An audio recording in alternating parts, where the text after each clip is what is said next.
नहीं नहीं ऐसे चल रहा हम्म। ਪਹਿਲਾਂ ਜੀ ਜ਼ਿਆਦੇ ਲੋਕਾਂ ਤੋਂ ਇਹ ਸੁਣੀਂਦਾ ਵੀ ਤੁਸੀਂ ਜੀ ਸਿੱਧਾ ਹੀ ਸ਼ੁਰੂ ਕਰਤਾ। ਪਹਿਲਾਂ ਨਾ ਸਤਨਾਮ ਨਾ ਵਾਹਿਗੁਰੂ ਨਾ ਹਰੀਓਮ ਕੁਛ ਤਾਂ ਕਹਿਣਾ ਚਾਹੀਦਾ ਹੈ। ਤੋ ਇਹ ਹੀ ਹੈ ਵੀ ਜਿਸ ਨੂੰ ਇਹ ਸ਼ੱਕ ਹੈ ਵੀ ਵਾਹਿਗੁਰੂ ਹਰੀਓਮ ਕੋਈ ਹੋਰ ਚੀਜ਼ ਨੂੰ ਦੱਸਦਾ, ਜਿਹਦੇ ਬਾਰੇ ਅਸੀਂ ਬੋਲਦੇ ਚੱਲਦੇ ਉਹ ਕੁਛ ਹੋਰ ਹੈ, ਤੇ ਜਿਹਦਾ ਚਿੰਤਨ ਵਿਚਾਰ ਕਰਦੇ ਇਹ ਹਰੀਓਮ ਹੀ ਤਾਂ ਹੈ। ਹੋਰ ਕਿਹੜਾ ਹੈ? ਜੇ ਪਹਿਲਾਂ ਕਹਿ ਲੈਂਦੇ ਹਰੀਓਮ ਤੇ ਜਿਸ ਦੀ ਵਿਚਾਰ ਦੱਸਦਾ ਵੇਦਾਂਤ ਉਹ ਹਰੀਓਮ ਹੀ ਹੈ। ਕੋਈ ਉਦੋਂ ਤੇ ਹੁਣ ਚ ਕੀ ਫਰਕ ਹੈ? ਹੁਣ ਹਰੀਓਮ ਹੀ ਆਖੀ ਜਾਂਦੇ। ਇਹ ਸਾਡੀ ਗਿਆਤ ਚ ਹੋਣਾ ਚਾਹੀਦਾ।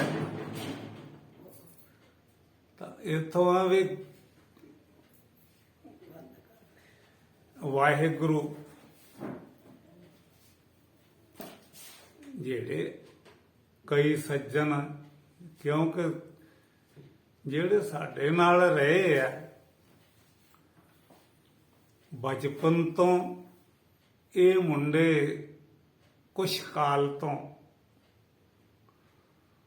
ਉਹ ਸਾਰੇ ਇਹ ਬਾਣੀ ਦੇ ਦੱਸੇ ਹੋਏ ਮੰਤਰਾਂ ਨੂੰ ਹੀ ਮੁੱਖ ਰੱਖਦੇ ਸੀ। ਤਾਂ ਇੱਥੋਂ ਇਹ ਹੈ ਵੀ ਜਿਹਨੂੰ ਵਾਹਿਗੁਰੂ ਕਹਿੰਦੇ ਆ ਇਹ ਕਿਸੇ ਬੰਦਾ ਹੈ। ਜਿਵੇਂ ਬੰਦਿਆਂ ਚੋਂ ਬੰਦਾ, ਸਾਰੇ ਲੋਕ ਜਾਂ ਮਨੁੱਖ ਇਹਨਾਂ ਨੂੰ ਬੰਦੇ ਕਹਿ ਦਿੰਦੇ, ਤੇ ਜਿਵੇਂ ਚੁਣਿਆ ਹੋਇਆ ਪੰਜਾਬ ਦਾ ਇਹ ਮੁੱਖ ਹੋ ਗਿਆ ਮਾਨ, ਚੀਫ ਮਿਨਿਸਟਰ। ਦੇਸ਼ ਚੋਂ ਮੁੱਖ ਹੋ ਗਿਆ ਮੋਦੀ ਸਾਹਿਬ। ਵੀ ਜਿਹਨੂੰ ਵਾਹਿਗੁਰੂ ਆਨੇ ਆ ਕਿ ਕੋਈ ਇਹਨਾਂ ਵਾਂਗੂ ਮੁਖੀ ਹੈ ਕਿ ਕੀ ਹੈ।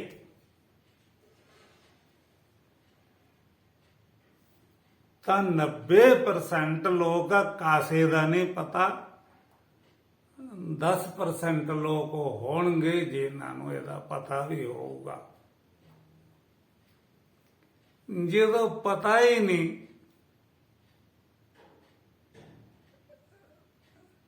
ਤਾਂ ਇੱਕ ਪਿੰਡ ਮੈਂ ਗਿਆ, ਉੱਥੇ ਉਹ ਖੋਤੀ ਤੇ ਸਬਜ਼ੀ ਵੇਚਦਾ ਫਿਰੇ। ਉਹ ਬੀਬੀਆਂ ਨੇ ਪੁੱਛਿਆ ਕਿ ਬਾਬਾ ਤੇਰੇ ਕੋਲ ਕੀ ਹੈ? ਆਖੇ ਹੁਣ ਤਾਂ ਵਿਕ ਗਿਆ ਸਭ ਕੁਛ, ਇਹ ਰਹਿ ਗਿਆ ਹੱਥ ਹੀ ਚੱਕ। ਉਹ ਮੇਰੇ ਲਈ ਹੱਥ ਹੀ ਚੱਕ ਤੇ ਕੁਛ ਜਦੋਂ ਜਾਣਦਾ ਨਹੀਂ ਕੋਈ ਹੋਰ ਨਾਮ ਵੀ ਬਦਲ ਦੇ। ਜਦੋਂ ਮੈਂ ਉਹਨੂੰ ਜਾਣਦਾ ਪਛਾਣਦਾ ਹੀ ਨਹੀਂ, ਤਾਂ ਜਿਵੇਂ ਉਹਦੇ ਨਾਂ ਲੈਣੇ ਸੇ ਬੋਲ ਵੀ ਦਿੱਤਾ ਤਾਂ ਕੋਈ ਮੈਨੂੰ ਪਤਾ ਲੱਗ ਗਿਆ ਸੀ। ਜਿਹੜੇ ਜਾਣਗੇ ਉਹਨਾਂ ਨੂੰ ਪਤਾ ਲੱਗ। ਇਸੇ ਤਰ੍ਹਾਂ ਵਾਹਿਗੁਰੂ ਬੋਲ ਦੇਣ ਨਾਲ ਪਤਾ ਲੱਗ ਜਾਂਦਾ ਕਿਹਨੂੰ ਕਿਹਨੂੰ ਪਤਾ ਹੈ। ਅੱਛਾ, ਹਰੀਓਮ ਕਹਿਣ ਨਾਲ ਪਤਾ ਲੱਗ ਗਿਆ। ਕੋਈ ਹੋਰ ਨਾਮ ਵੀ ਬਦਲ ਕੇ ਕਹਿ ਲੋ, ਤੇ ਜਿਹੜੀ ਚੀਜ਼ ਦਾ ਸਾਨੂੰ ਪਤਾ ਨਹੀਂ, ਗਿਆਤ ਨਹੀਂ, ਉਹ ਕਹੀ ਤੇ ਨਾ ਕਹੀ ਬਰਾਬਰ ਹੀ ਹੈ। ਇਹ ਲੋਕਾਂ ਨੂੰ ਭੁਲੇਖਾ ਹੈ ਵੀ ਮੈਂ ਹਰੀਓਮ ਹਰੀਓਮ ਕਹਿਣਾ ਵੀ ਚੰਗਾ ਕਹਿਣਾ। ਕਿਸੇ ਵੀ ਚੀਜ਼ ਦਾ ਕੋਈ ਨਾਮ ਲੈਂਦਾ, ਨਾਮ ਬੋਲੀ ਹੋਈ ਚੀਜ਼ ਦੀ ਗਿਆ ਤੇ ਮੈਨੂੰ ਵਿਖਾ ਖਾਂ, ਵੇਖਣਾ ਮੈਂ ਨਾ ਜਾਣਾ। ਨਾਂ ਸੁਣ ਕੇ ਜਿਸ ਦਾ ਨਾਮ ਬੋਲਿਆ ਗਿਆ ਹਿਰਦੇ 'ਚ ਉਹਨੂੰ ਜਾਣਨ ਦੀ ਆਕਾਂਖਿਆ ਬਣਦੀ ਹੈ। ਇਹ ਨਾਮ ਬੋਲੇ ਗਏ ਵੀ ਵਾਹਿਗੁਰੂ,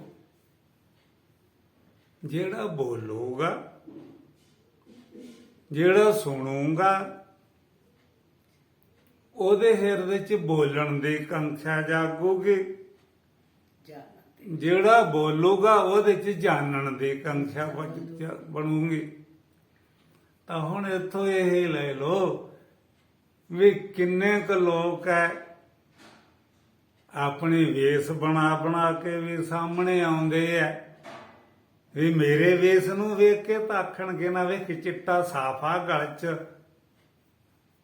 ਤਿਲਕ ਐਡਾ ਮੱਥੇ ਤੇ ਲੱਗਿਆ, ਲਾਲ ਸਾਫਾ ਗਲ 'ਚ ਖੱਟਾ, ਵੀ ਮੈਨੂੰ ਤਾਂ ਆਦੇ ਹੋਣਗੇ ਲੋਕ ਵੀ ਇਹ ਜਾਣਦਾ।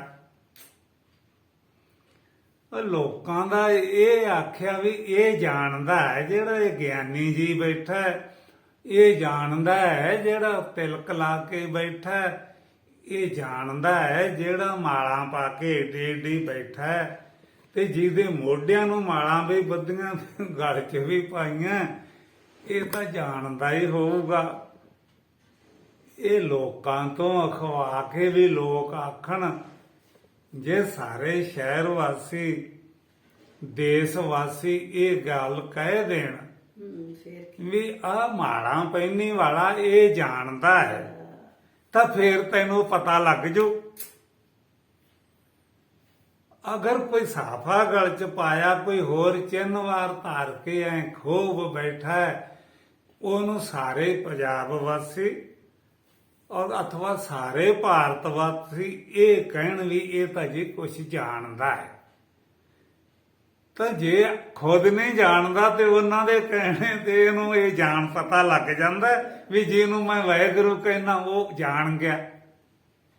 ਨਾ ਹਰੀ ਓਮ ਨੂੰ ਜਾਣ ਸਕਦਾ, ਨਾ ਰਾਮ ਰਾਮ ਨੂੰ ਜਾਣ ਸਕਦਾ, ਨਾ ਵਾਹਿਗੁਰੂ ਨੂੰ ਜਾਣ ਸਕਦਾ। ਇਹ ਫਿਰ ਕਿਉਂ ਚਾਲੂ ਹੋਏ? ਇਹ ਚਾਲੂ ਇਸ ਲਈ ਹੋਏ ਵੀ ਮੋਟਰ ਨੂੰ ਭਜਾਈ ਨਾ ਜਾਇਆ, ਜੋ ਕਿਤੇ ਲਕਸ਼ ਵੀ ਲਓ ਵੀ ਅੱਪੜਨਾ ਕਿੱਥੇ ਹੈ। ਇਹ ਨਹੀਂ ਗਾ ਵੀ ਜੇ ਮੋਟਰ ਭੱਜਣ ਵਾਲੀ ਚੀਜ਼ ਹੈ ਤੇ ਇਹਨੂੰ ਭਜਾਈ ਤੁਰੇ ਫਿਰੋ। ਨਹੀਂ, ਜੇ ਸਾਨੂੰ ਮੋਟਰ ਮਿਲੀ ਹੈ ਇਹਨੂੰ ਭਜਾਈ ਜਾਓ, ਪਰ ਅੱਗੇ ਨਿਸ਼ਾਨਾ ਵੀ ਹੋਵੇ ਇਹ ਕਿੱਥੇ ਜਾਣਾ। ਤਾਂ ਅਸੀਂ ਵਾਹਿਗੁਰੂ ਵਾਹਿਗੁਰੂ ਰਾਮ ਰਾਮ ਹਰੀ ਓਮ ਕਰਦੇ, ਇਹਨੂੰ ਮੋਟਰ ਨੂੰ ਭਜਾਈ ਤਾਂ ਜਾਂਦੇ ਆ, ਪਰ ਨਿਸ਼ਾਨਾ ਵੀ ਹੈ ਵੀ ਕਿੱਥੇ ਜਾਣਾ, ਇਹਨੂੰ ਕਿੱਥੇ ਬੰਦ ਕਰਨਾ। ਇੱਥੋਂ ਇਹ ਹੋਏਗਾ ਵੀ ਸੈਂਕੜਿਆਂ ਦੀ ਗਿਣਤੀ ਥੋੜੀ ਕਰ ਲਓ, 90 ਤਾਂ ਲਕੀਰ ਮਾਰ ਦਿਓ ਵੀ ਕੁਛ ਨਹੀਂ ਜਾਣਦੇ। ਉਸ 'ਚ 10% ਸੂਝਵਾਨ ਵੀ ਹੋਣਗੇ ਔਰ ਜਾਣਦੇ ਵੀ ਹੋਣਗੇ। ਤਾਂ ਥੋੜੇ ਜਿਹੇ ਰੂਪ ਦੇ ਵਿੱਚ ਜਿਹੜੇ ਕੋਈ ਜਿਗਿਆਸਾ ਰੱਖਦੇ ਆ ਉਹਨਾਂ ਬਾਰੇ ਕਹਿ ਦੇਣਾ, ਜਿਨ੍ਹਾਂ ਦੇ ਨਾਲ ਅਸੀਂ ਵਰਤੇ ਆ ਉਹ ਚੋਟੀ ਕੋਟੀ ਦੇ ਕਹਾਉਂਦੇ ਰਹੇ ਆ, ਉਹ ਨਹੀਂ ਸੀ ਜਾਣਦੇ। ਜੋਗਿੰਦਰ ਸੰਵਿਧਾਨਤੀ ਮੇਰੇ ਨਾਲ ਰਿਹਾ, ਗ੍ਰੰਥਾਂ ਦੇ ਨਾਂ ਉਹ ਬੋਲਦਾ, ਉਹ ਵਿਸ਼ੇ ਵਸਤੂ ਨੂੰ ਨਹੀਂ ਸੀ ਜਾਣਦਾ। ਤਾਂ ਹੋਰ ਤਾਂ ਕੋਈ ਵਿਦਾਂਤੀ ਵੀ ਨਹੀਂ ਖਵਾਉਂਦਾ। ਤਾਂ ਇੱਥੋਂ ਆਏ ਵੀ ਇਹਦੀ ਖੋਜ ਢੂੰਡ ਲਈ ਸਾਡੇ ਪਾਸ ਇੱਕ ਫਲਸਫੀ ਵੇਦਾਂਤ ਹੈ। ਉਹ ਵੇਦਾਂਤ ਹੈ ਜਿਹੜਾ, ਇਹ ਵੇਦਾਂਤ ਤੋਂ ਪਤਾ ਲੱਗਦਾ ਹੈ ਕਿ ਵਾਹਿਗੁਰੂ ਕਿਸ ਨੂੰ ਬੋਲਦੇ हैं। ਕੋਈ ਤਾਂ ਗੁਰੂ ਗੋਬਿੰਦ ਸਿੰਘ ਨੂੰ ਮੂਹਰੇ ਆਧਾਰਨਾ ਉਹ ਹੈ, ਕੋਈ ਅੰਗਦ ਦੇਵ, ਅਮਰਦਾਸ, ਰਾਮਦਾਸ, ਨਾਨਕ ਦੇਵ ਜੀ, ਉਹ ਵਾਹਿਗੁਰੂ ਹੈ। ਅੱਟ ਸੱਟੇ ਲਾਉਣੇ ਪੈਣੇ ਜਦੋਂ ਪਤਾ ਨਹੀਂ। ਤੇ ਜੇ ਇਹਨਾਂ ਨੇ ਅੱਗੇ ਕਿਹਾ ਕਿ ਵਾਹਿਗੁਰੂ ਨਾਮ ਜਹਾਜ ਹੈ, ਚੜੇ ਸੋ ਉਤਰੇ ਪਾਰ। ਜਿਸ ਨੇ ਸੂਝਵਾਨ ਨੇ ਇਹ ਪ੍ਰੇਰਨਾ ਕੀਤੀ ਵੀ ਇਹ ਇੱਕ ਜਹਾਜ਼ ਹੈ, ਤਾਂ ਜਿਹੜਾ ਇਸ ਤੇ ਚੜ ਜੇ ਉਹ ਪਾਰ ਹੋ ਜਾਂਦਾ, ਜਿਵੇਂ ਸਮੁੰਦਰ ਤੋਂ ਪਾਰ ਹੋ ਜਾਈਦਾ ਜਹਾਜ਼ ਤੇ ਚੜ ਕੇ। ਪਰ ਠੀਕ ਹੈ, ਸਮੁੰਦਰ ਦਾ ਪਾਰ ਕਰਨ ਵਾਲੇ ਜਹਾਜ਼ ਦੀ ਕੋਈ ਸ਼ਕਲ ਸੂਰਤ ਹੁੰਦੀ ਹੈ। ਆ ਛੋਟੀਆਂ ਛੋਟੀਆਂ ਨੌਕਾਂ ਕਿਸ਼ਤੀਆਂ ਹਨ, ਆ ਜਹਾਜ਼ ਹੈ। ਜਿਹੜਾ ਵਾਹਿਗੁਰੂ ਨਾਮ ਜਹਾਜ਼ ਹੈ, ਇਹਦੀ ਕੀ ਸ਼ਕਲ ਆ? ਕਿਹਦੇ ਤੇ ਚੜੋਗੇ? ਚੜੋ, ਕਿਉਂਕਿ ਪਾਰ ਹੋਣਾ ਹੈ, ਤੇ ਕਿਸ ਤੇ ਚੜੋਗੇ? ਤੁਸੀਂ ਤਾਂ ਆਪਣੀ ਬੁੱਧੀ ਤੇ ਇਹਨੂੰ ਚੜਾਈ ਬੈਠੇ ਆ। ਵਾਹਿਗੁਰੂ ਜਿਹਦੇ ਤੇ ਚੜ ਕੇ ਪਾਰ ਹੋਣਾ ਸੀ, ਉਹਨੂੰ ਤਾਂ ਤੁਸੀਂ ਆਪਣੀ ਬੁੱਧੀ ਤੇ ਚਾੜਿਆ ਹੋਇਆ। ਅਗਰ ਜੇ ਜਾਣਦੇ ਹੁੰਦੇ ਤਾਂ ਇਸ ਤੇ ਚੜਨਾ ਸੀ ਕਿ ਇਹਨੂੰ ਆਪਣੇ ਸਿਰ ਤੇ ਚੱਕਣਾ ਸੀ। ਉਹ ਹੋ ਗਿਆ ਬਈ ਅਜਾਣ ਆਦਮੀ ਹੈ ਜਿਹੜਾ, ਉਹਨੂੰ ਇਹ ਨਹੀਂ ਪਤਾ ਵੀ ਕਿੱਧਰੋਂ ਸਟਾਰਟ ਹੁੰਦਾ ਮੋਟਰ ਤੇ ਕਿੱਧਰੋਂ ਬੰਦ ਹੁੰਦੀ ਹੈ। ਇਥੋਂ ਹੈ ਕਿ ਅਜਾਣ ਬਣ ਕੇ ਜ਼ਿੰਦਗੀ ਬਤਾਉਂਗੇ, ਜਾਣਕਾਰ ਨਹੀਂ ਹੋਣਾ। ਤਾਂ ਇਥੋਂ ਫਿਰ ਥੋੜੀ ਜਿਹੀ ਸੰਖੇਪ ਸੇ ਤੁਹਾਨੂੰ ਦੱਸਦਾ ਕਿ 4 ਅਕਸ਼ਰਾਂ ਦਾ ਵਾਹਿਗੁਰੂ ਹੈ। ਤਾਂ ਵਾਹ ਮੈਨੇ ਵਿਰਾਟ, हे मैंने हिरण्यगर्भ, गो मैंने प्रकृति, ਤੇ ਰੂ ਮੈਨੇ ਚੇਤਨ ਦਾ ਆਭਾਸ। ਇਹ ਚਾਰਾਂ ਨੂੰ ਮਿਲ ਕਰਕੇ ਵਾਹਿਗੁਰੂ ਕਿਹਾ ਜਾਂਦਾ ਹੈ। ਵੀ ਆ ਤਾਂ ਬਹੁਤ ਵਧੀਆ ਜੀ, ਪਤਾ ਲੱਗ ਗਿਆ। ਜਿਹਨੇ ਇਹ ਜਾਣਨਗੇ ਤਾਂ ਜਾਣਦੇ ਨੇ, ਅਗਰ ਜਾਣਨਗੇ ਉਹ ਖੁਸ਼ ਹੋਣਗੇ। ਇਹ ਖੁਸ਼ੀ ਵੀ ਤੁਹਾਡੀ ਮਾਨਤਾ ਦੀ ਹੈ ਵੀ ਵਾਹ ਮੈਨਾ ਵਿਰਾਟ, हे मैना हिरण्यगर्भ, गो मैना प्रकृति, ਤੇ ਰੋ ਮੈਨਾ ਚੇਤਨ ਦਾ ਆਭਾਸ। ਇਹ ਚਾਰਾਂ ਦਾ ਜਮਾ ਜੜ ਹੋ ਗਿਆ ਵਾਹਿਗੁਰੂ। ਵੀ ਜਾਣ ਗਿਆ ਜੀ, ਤੁਸੀਂ ਜਾਣਗੇ ਬੈਠੇ ਬਈ। ਕੀ ਜਾਣਗੇ? ਵਿਰਾਟ ਦਾ ਕੀ ਸਰੂਪ ਹੈ। ਜਾਣੋਗੇ ਤਾਂ ਹੀ, ਜੇ ਇਹਨੂੰ ਜਾਣੋਗੇ ਵਿਰਾਟ ਦਾ ਕੀ ਸਰੂਪ ਹੈ, ਹਿਰਣਗਰਭ ਦਾ ਕੀ ਸਰੂਪ ਹੈ, ਪ੍ਰਕਿਰਤੀ ਦਾ ਕੀ ਸਰੂਪ ਹੈ, ਚਿਦਾਭਾਸ ਦਾ ਕੀ ਸਰੂਪ ਹੈ। ਚਿਦਾਭਾਸ ਚੇਤਨ ਹੈ ਕਿ ਜੜ ਹੈ। ਇਹ ਹੋਗਾ ਕਿ ਇਹ ਚੰਗਾ ਹੋ ਗਿਆ ਕਿ ਵਾਹਿਗੁਰੂ ਦਾ 4 ਅੱਖਰ ਜਿਹਦਾ ਭਰਤੀ ਪਾਦਨ ਕਰਦੇ ਹੈ, ਉਹ ਪਰਤੇ ਪਾਦਿਆ ਵਸਤੂ ਹੈ ਜਿਹੜੀ ਚਾਰਾਂ ਦਾ ਜਮਾਂ ਜੋੜ ਕਰ ਲਈਏ ਤਾਂ ਜਿਵੇਂ ਆ ਅੰਗੂਠਾ, ਉਂਗਲੀ, ਇਹ ਸਾਰੀਆਂ ਨਿਆਰੀਆਂ ਤੇ ਇਕੱਠੀਆਂ ਕਰ ਲਈਏ ਤੇ ਜਮਾਂ ਜੋੜ ਦਾ ਨਾਮ ਮੁੱਕਾ ਬਣ ਜਾਂਦਾ। ਵਿਰਾਟ, हिरण्यगर्भ, प्रकृति और प्रकृति में चेतन का आभास। ये चारे मिलके की बन गए? ये बन गए, असी कहांगे जी वाहेगुरु बन गया। वाहेगुरु ਇਹਦਾ ਪ੍ਰਤਿਪਾਦਕ ਹੈ, ਜਿਹੜਾ ਪ੍ਰਤਿਪਾਦਿਆ ਉਹ ਕੀ, ਉਹਦਾ ਤਾਂ ਜੇ ਤੁਹਾਨੂੰ ਹੁਣ ਵੀ ਨਹੀਂ ਪਤਾ ਲੱਗੇ। ਉਹ ਤਾਂ ਬਾਅਦ ਵਾਹਿਗੁਰੂ ਜਿਹੜਾ ਅਸੀਂ ਬੋਲਦੇ ਆਂ, ਇਹ ਆਪ ਪ੍ਰਤਿਪਾਦਕ ਹੈ, ਜਿਹਦੇ ਬਾਰੇ ਦੱਸਦਾ ਹੈ। ਉਹ ਪ੍ਰਤਿਪਾਦਿਆ ਵਸਤੂ ਦਾ ਪਤਾ ਲੱਗਿਆ ਕਿ ਨਹੀਂ? ਇਹ ਹੋਏਗਾ ਵੀ ਐਂ ਹਰੀਓਮ ਵਾਲਿਆਂ ਨੂੰ ਹੈ, ਐਂ ਰਾਮ ਰਾਮ ਵਾਲਿਆਂ ਨੂੰ ਹੈ, ਔਰ ਪ੍ਰਤਿਪਾਦਿਆ ਵਸਤੂ ਦਾ ਬੋਧ ਕਰਨਾ ਹੈ, ਪ੍ਰਤਿਪਾਦਕ ਵਸਤੂ ਦਾ ਬੋਧ ਨਹੀਂ ਕਰਨਾ। ਜਦੋਂ ਅਸੀਂ ਕਿਲੋ ਵਟਾ ਪਾ ਕੇ ਤੇ ਕਿਲੋ ਦੂਜੇ ਪਾਸੇ ਸਬਜ਼ੀ ਤੋਲ ਤਲਾਉਣੇ ਆ ਤਾਂ ਦੋਨੇ ਕਿਲੋ ਕਿਲੋ ਹੈ। ਸਾਡੇ ਪਾਸ ਸਬਜ਼ੀ ਵੀ ਕਿਲੋ ਹੈ ਤੇ ਦੂਜੇ ਪਾਸੇ ਵਟਾ ਵੀ ਕਿਲੋ ਹੈ, ਤਾਂ ਕੀ ਵਟਾ ਲਿਜਾਓਗੇ ਕਿ ਸਬਜ਼ੀ? ਸਬਜ਼ੀ ਤਾਂ ਇਹ ਹੋਏਗਾ ਕਿ ਜਿਹੜਾ ਕਿਲੋ ਦਾ ਵਟਾ ਹੈ ਸਬਜ਼ੀ ਦੇ ਇਹ ਸਬਜ਼ੀ ਦਾ ਵਜਨ ਦਾ ਬੋਧ ਕਰਾਉਂਦਾ ਹੈ ਕਿ ਜਿਹੜੀ ਮੇਰੇ ਪਾਸੇ ਸਬਜ਼ੀ ਤੋਲੀ ਰੱਖੀ ਗਈ ਹੈ ਇਹ ਪੂਰੀ ਕਿਲੋ ਹੈ। ਇਸੇ ਤਰ੍ਹਾਂ ਜਿਹੜਾ ਵਾਹਿਗੁਰੂ ਬੋਲਦੇ ਆ ਇਹ ਵਟਾ ਹੈ, ਵੱਟਾ ਤੇ ਜਿਹਨੂੰ ਤੋਲਦੇ ਉਹ ਕਿਆ ਹੈ? ਨਿਤ ਵਟਾ ਪਾ ਲਿਆ ਤੋਲੀ ਗਏ ਵਟਾ ਪਾ ਲਿਆ, ਵਟੇ ਦੇ ਬਰਾਬਰ ਮਤਲਬ ਹੈ ਵਟਾ ਮੈਂ ਨਾ ਪ੍ਰਤਿਪਾਦਕ ਵਸਤੂ ਤੋਲੀ ਗਈ ਪ੍ਰਤਿਪਾਦਿਆ। ਪ੍ਰਤਿਪਾਦਿਆ ਤੇ ਪ੍ਰਤਿਪਾਦਕ ਵਸਤੂ ਦਾ ਬੋਧ ਹੈ। ਤਾਂ ਜਿਹੜੇ ਤਾਂ ਸੱਚ ਦੀ ਖੋਜ ਮੇ ਆ ਉਹ ਸੱਚ ਬੋਲ ਦਿੰਦੇ ਆ। ਕਈ ਮੇਰੇ ਸੱਜਣ ਹੈ ਵੀ ਸੱਚ ਤਾਂ ਇਹ ਹੈ ਜੀ ਅਜੇ ਕੱਖ ਦਾ ਵੀ ਨਹੀਂ ਪਤਾ, ਤਾਂ ਤੈਨੂੰ ਪਤਾ ਲੱਗ ਸਕਦਾ ਜੇ ਹਿੰਮਤ ਕਰੇ। ਤਾਂ ਜਿਹਦਾ ਪ੍ਰਤਿਪਾਦਕ ਵਸਤੂ ਪ੍ਰਤਿਪਾਦਿਆ ਵਸਤੂ ਨੂੰ ਢੂੰਡ ਲਓਗੇ ਉਹਦੇ ਤੇ ਇਸਤਤ ਹੋਣਾ ਹੈ। ਤਾਂ ਸਮੁੰਦਰ ਦੇ ਕਿਨਾਰੇ ਜਾ ਕੇ ਹੋਵੋਗੇ ਉਹਦਾ ਜਹਾਜ਼ ਲਕਸ਼ਣ ਹੈ। ਅਗਰ ਪਾਣੀ ਪਾਰ ਹੋਣਾ ਤਾਂ ਸਮੁੰਦਰ ਦੇ ਕਿਨਾਰੇ ਜਾਣਾ ਪਊਗੇ।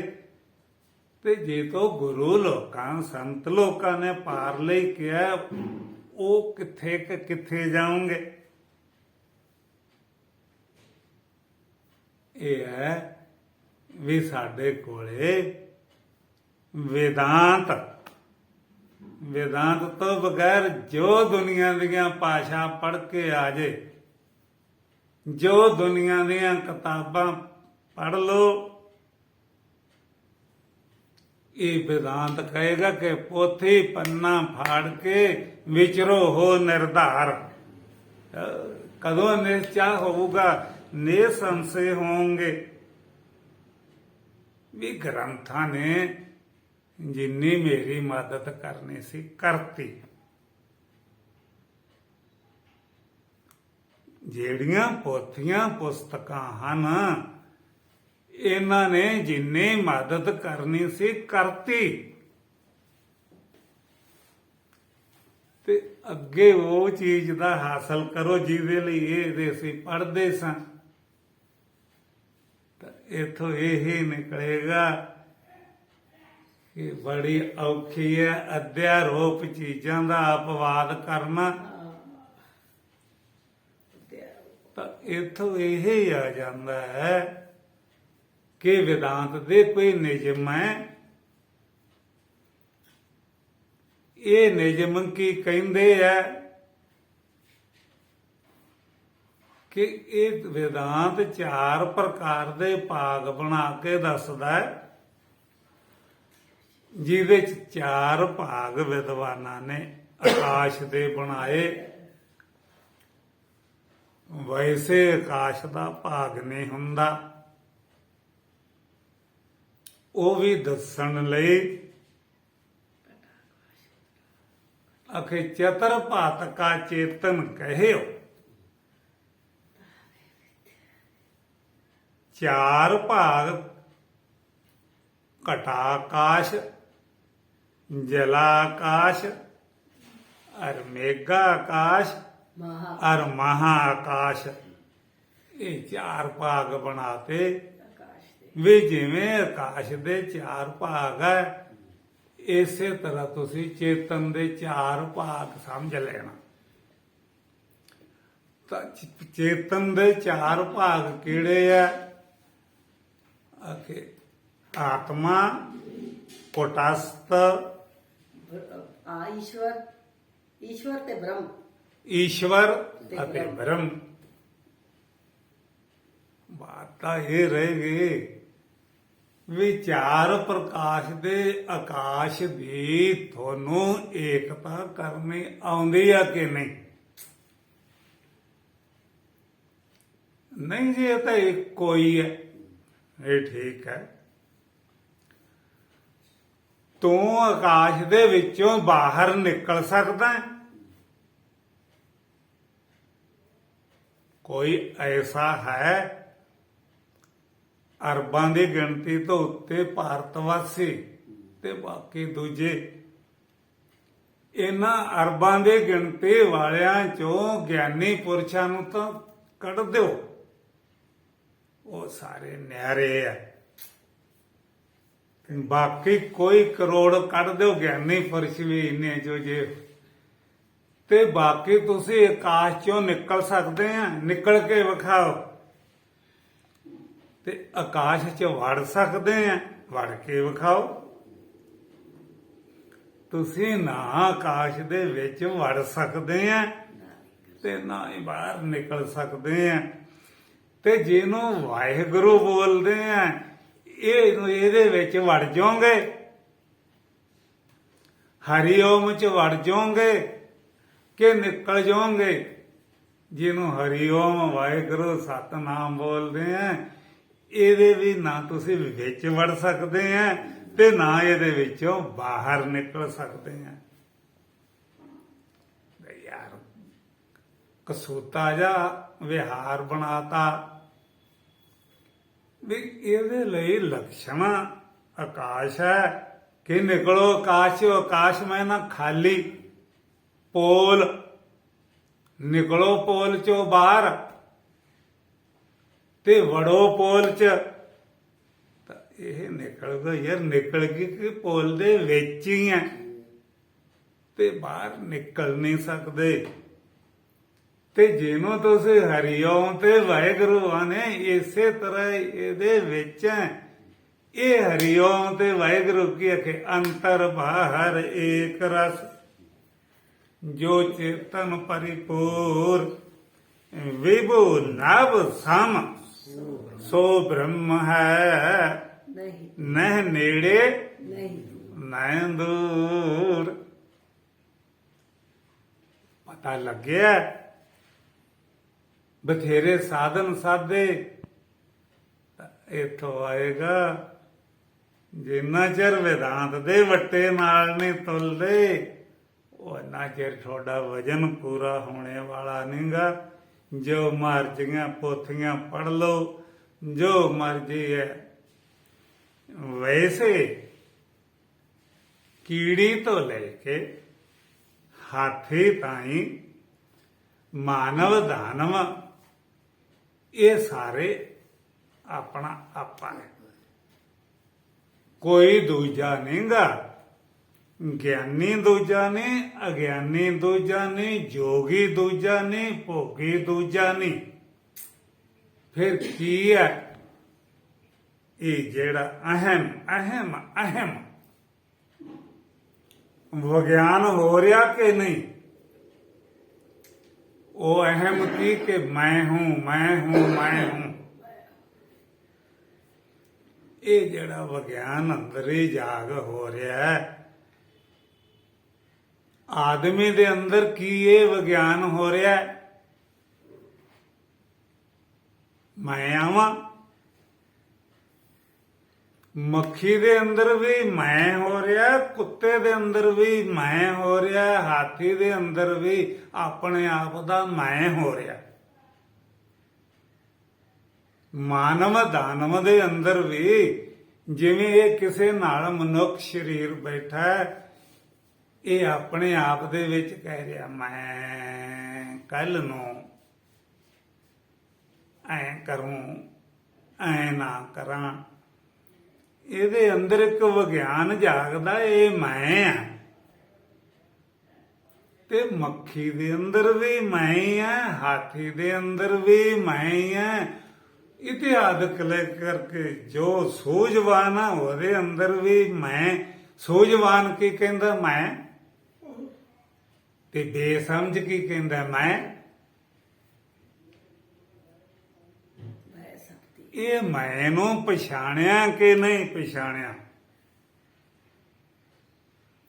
ਇਸ ਮੈਂ ਦਾ ਇਹ ਵਿਸਤੀਰਣ ਬਤਾਇਆ ਕਿ ਮੈਂ ਜੀਵ ਨਿੰਗਾ। ਉਹਦੇ ਚ ਆਇਆ ਆਖੇ ਚਤਰ ਭਾਂਤਕਾ, ਜਿਹੜਾ 4 ਪ੍ਰਕਾਰ ਦਾ ਚੇਤਨ ਦਾ ਬਤਾਇਆ ਵੇਦਾਂਤ ਨੇ।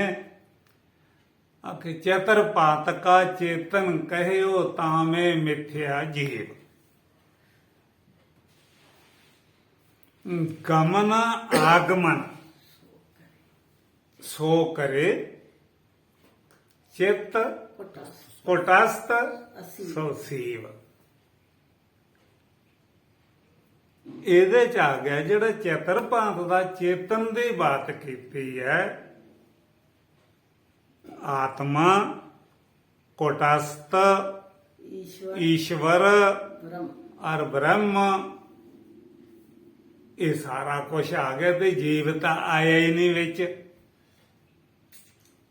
ਜਿਹਨੂੰ ਤੁਸੀਂ ਪੱਲੇ ਬੰਨੇ ਫਿਰਦੇ ਆ ਮੈਂ ਜੀਵ ਜੀਵ ਜੀਵ, ਤੇ ਵੇਦਾਂਤ ਨੇ ਗਿਆਨੀ ਪੁਰਸ਼ਾਂ ਨੇ ਇਹਦਾ 4 ਪ੍ਰਕਾਰ ਦੇ ਆਕਾਸ਼ ਦਾ ਚਿੰਤਨ ਕੀਤਾ ਤੇ 4 ਪ੍ਰਕਾਰ ਦਾ ਹੀ ਚੇਤਨ ਦਾ, ਆਤਮਾ ਦਾ, ਰੱਬ ਦਾ ਭਾਗ ਬਣਾ ਕੇ ਦੱਸਿਆ।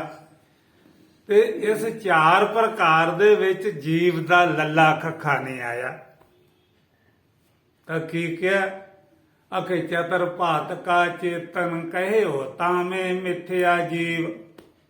ਜੀਵ ਤਾਂ ਮਿਥਿਆ ਹੈ ਹੀ ਨਹੀਂ ਇਹਦੇ ਚ, ਤੇ ਤੁਸੀਂ ਕਿਹਨੂੰ ਜੀਵ ਕਹਿੰਦੇ ਆ? ਇਹ ਮੈਂ ਤਾਂ ਜੀ ਜੀਵ ਹੈ, ਨਮਾਣਾ ਹੈ। ਉਹ ਭਾਈ 70 ਸਾਲ ਹੋ ਗਏ ਹੈ, ਪਤਾ ਨਹੀਂ 2 ਸਾਲ ਹੋਏ। ਉਹ ਤੇਰੀ ਮਾਂ ਸੀ ਬੇਬਾਪ ਸੀ, ਉਹ ਭਾਈ ਪਤਾ ਨਹੀਂ ਵਿਚਾਰੇ ਕਈ ਸਾਲ ਹੋ ਗਏ, ਕਹਿੰਦੇ ਕਿੱਧਰ ਗਏ? ਉਹ ਕਿਸਨੂੰ ਗਏ ਕਹਿਣਾ ਤੂੰ?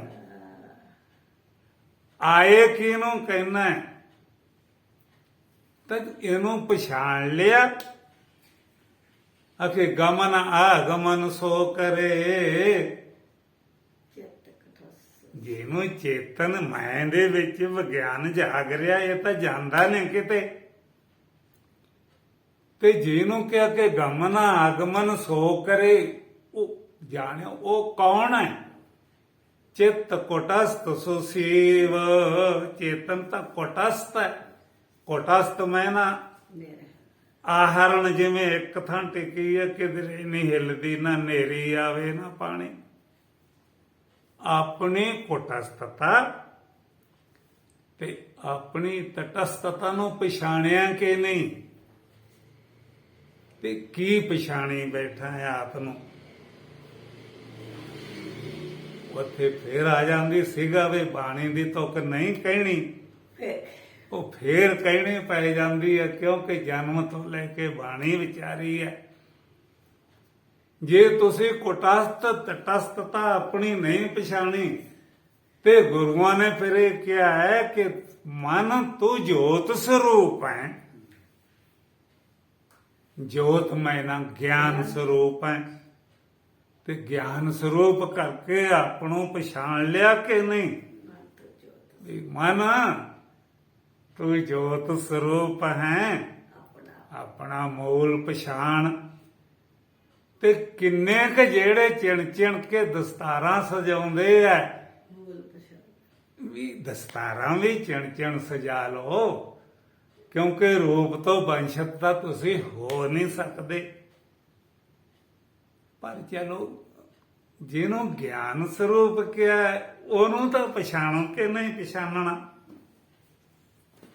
ਗੁਰੂਆਂ ਦਾ ਹੁਕਮ ਹੈ। ਵੇਦਾਂਤ ਦੀ ਪਰਿਭਾਸ਼ਾ ਸਮਝਦੇ ਆ ਕਿ ਨਹੀਂ? ਤਾਂ ਇੱਕ ਸਮਝ ਲਓ, ਅਧਿਆਸ ਭਾਸਿਆ ਜਗਤ ਹੈ। ਇਹ ਜਿਹੜਾ ਜਗਤ ਜੰਮਣ ਔਰ ਮਰਨ ਨੂੰ ਪ੍ਰਾਪਤ ਹੋਈ ਜਾਂਦਾ ਹੈ, ਅਭਿਆਸ ਅੱਜ ਤੱਕ ਨਾ ਕੋਈ ਜੰਮਿਆ ਤੇ ਨਾ ਕੋਈ ਮਰਿਆ, ਇਸ ਗੱਲ ਦਾ ਪਤਾ ਲੱਗਿਆ। ਉਹਦੇ ਆਸ-ਪਾਸ ਤੂੰ ਉਸ ਸਰੂਪ ਨੂੰ ਪਛਾਣ ਜਿਹਨੂੰ ਕਿਹਾ ਕਿ ਮਨ ਤੂੰ ਜੋਤ ਸਰੂਪ ਹੈ।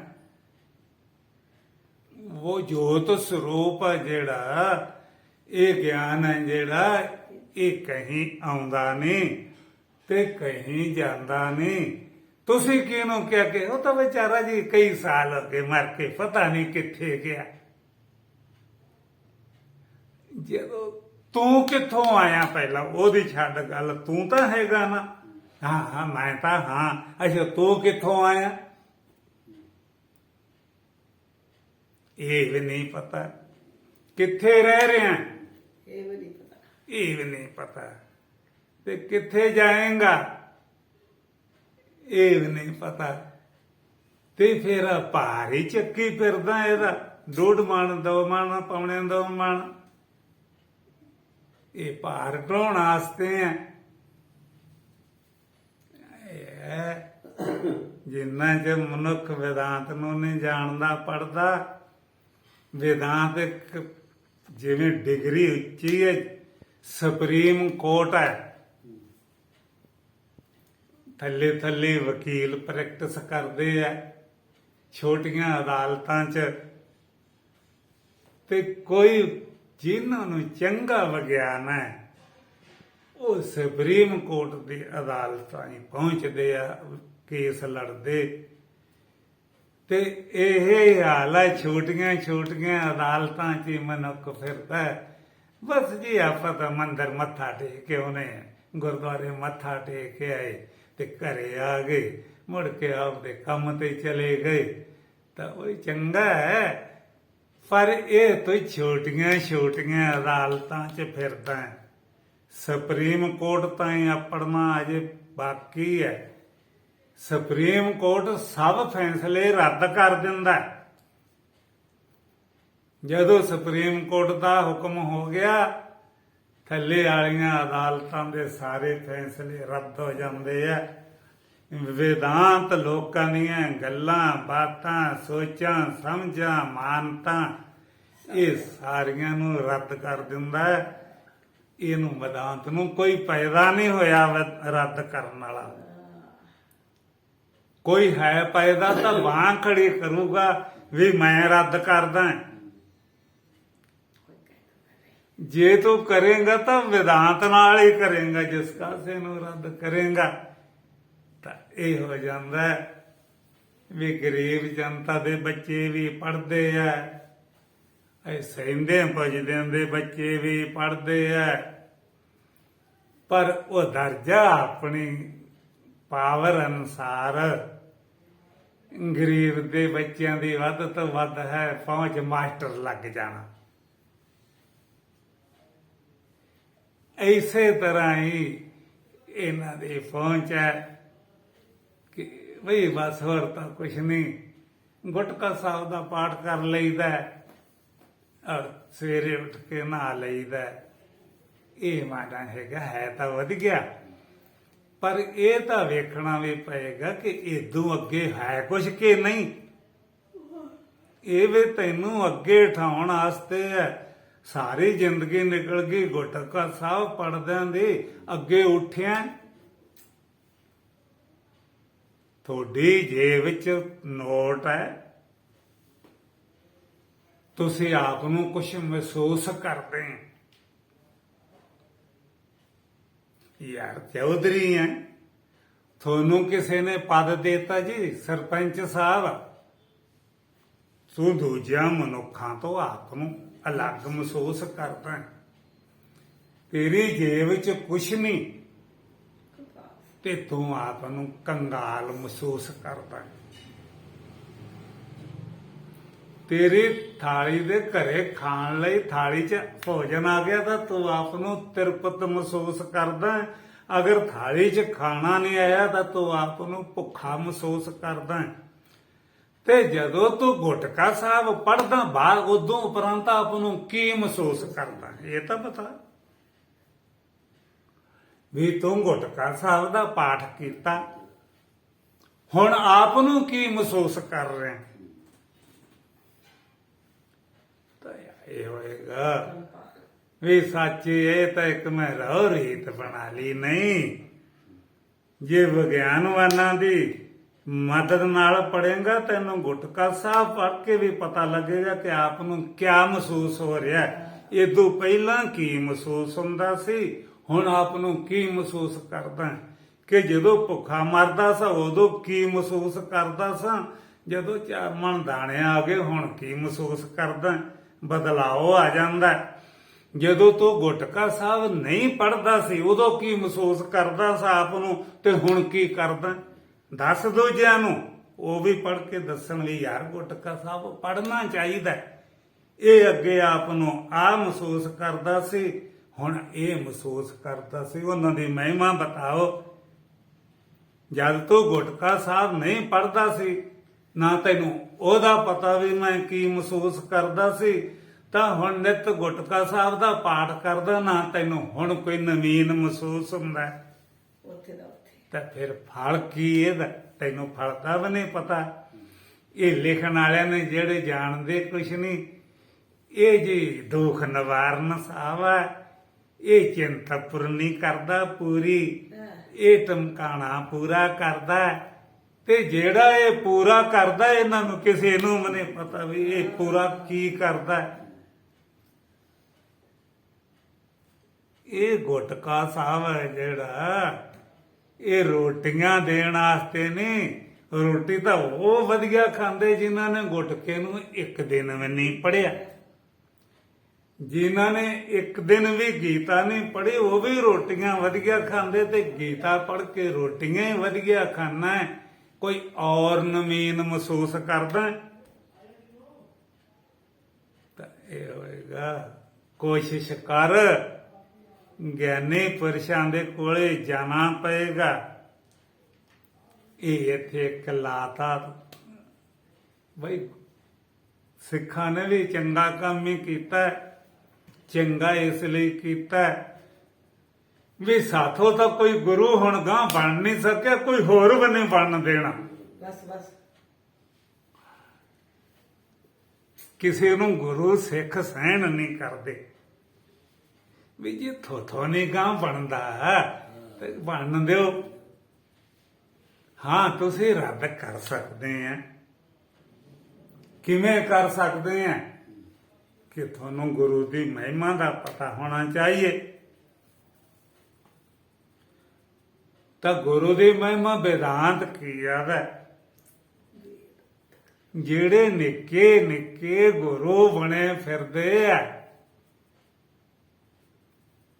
ਇਹਨਾਂ ਨੇ ਗੁਰੂਆਂ ਦੀ ਮਹਿਮਾ ਨੂੰ ਬਹੁਤ ਢਾਹ ਲਾਈ।